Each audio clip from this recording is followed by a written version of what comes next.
baby, well check this out. I am super excited because it's time to get Morticia going, and we've got a special little delivery. So what's really funny is, so we needed the new wheel cylinder rebuild kit, called around locally, looked at all the sites. Really the killer was the shipping. Price was all about the same. Ended up getting it on Amazon and got the free shipping. So I did have to split the order, so I got one now. The other one comes on Saturday. And boom, let's get it done. And, you know, we got a bunch of goodies from Oli still that we got to install. So, you know, we'll be doing this also. Probably right in the middle. Why not? So, of course, we've got our wheel cylinder. We've taken out the innards. And Jack let us borrow this tool for honing the inside, which is awesome. I don't even know where you could find these nowadays. They might still be around. Now let's open the new one. So we got the Dorman. Here's the part number, in case that helps you.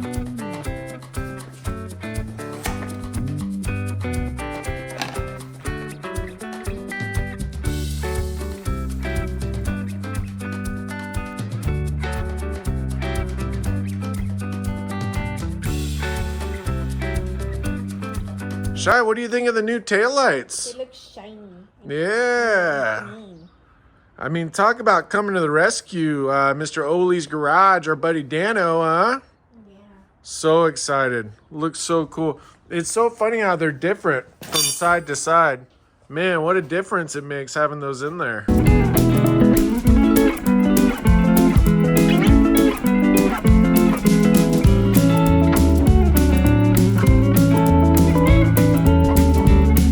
Just look at the difference between those two seals.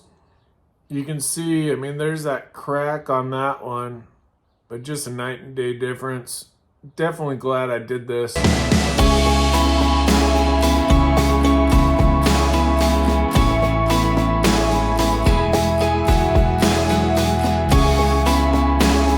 We're doing pretty good. So we've got this pretty well honed out. There's still a little in there, but I think it's good. You can't feel anything. It's all smooth. We're just getting the ends cleaned up, just so it's got a good seal. And figure out how this wheel cylinder goes back in. And I think I may have this wrong. Originally, I was thinking it was like that. But then I was looking at this diagram right here. So you can see right there. So just trying to make sure I put it in the right way, because pulling it in and out of here is not going to be easy. This is a great opportunity to use that tool that we got from Destroyer 1320. So we're going to use our little brush here and clean this up a little. Now we are really fortunate because the prior owners of Morticia gave us this manual, which has been a lifesaver. And it does have this diagram. So I just need to match it up to that. The only thing that's confusing is why is there two springs? But I guess that spring's kind of that same size. I might reuse this spring. Well, but I guess that's the whole thing, huh? Yeah, this is definitely in much better shape. There's the part number. And we got it pretty cleaned up. I wanted to make sure to get these grooves cleaned up so I had a nice place to seat. You know, for that part. But now I just need to put it all back together and hopefully we sort that out right. I might take this out too and clean it real quick.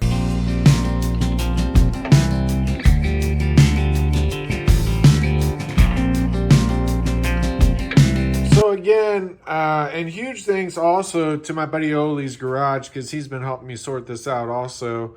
But this book, which was actually his idea to go back and reference, This really helps a lot. You can see we've got that rubber piece and then this piston, is that the piston cup? And then you got the, you know, so then it's got these pieces, right? So correspondingly, there's the piston. I forget the names. But anyways, there's that piece. Then the rubber goes on that with the flare out. And you can tell because that pushes into there, right? And then this kind of seats in really nice there. So that's definitely it. And then the spring, it's got a little circle there that seats into. So I think we're doing good. This is really good. And we've got this part really cleaned up now. That machine's really addicting. It's so much fun to clean this up. And we took this piece off too, the leader valve. That seems to be doing okay. So we're doing good. Really good shape.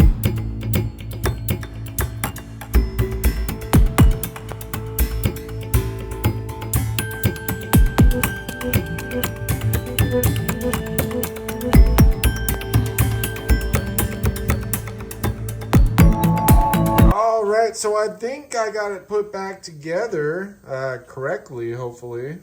The only thing I had a question on is this was the spring that was in there. It's the same size as that one, but the kit came with two. I'm guessing that there's some universal function to that kit. So I just put the one. It seemed to be good. But we'll see. Hopefully that works. We'll find out pretty quick. But you can see how much these were kind of worn out and dried out and cracked. So I'm glad we did this. No matter what, it was definitely worth it. Now, you know, the fun part is always getting this brake line to go back onto here. But it shouldn't be too bad. I mean, everything seems pretty clean.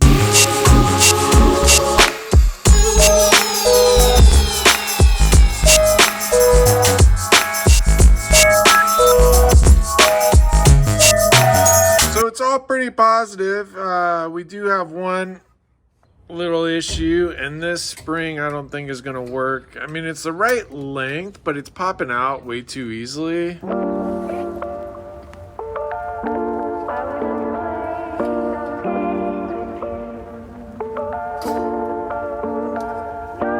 You know, good old Jack Pieknik. The guy is such an awesome dude. So I was just talking to him. He's like, hey, come over. I might have the spring for you. I was like, awesome. Lo and behold, fit like a glove. Look at that. So that's going to work perfect.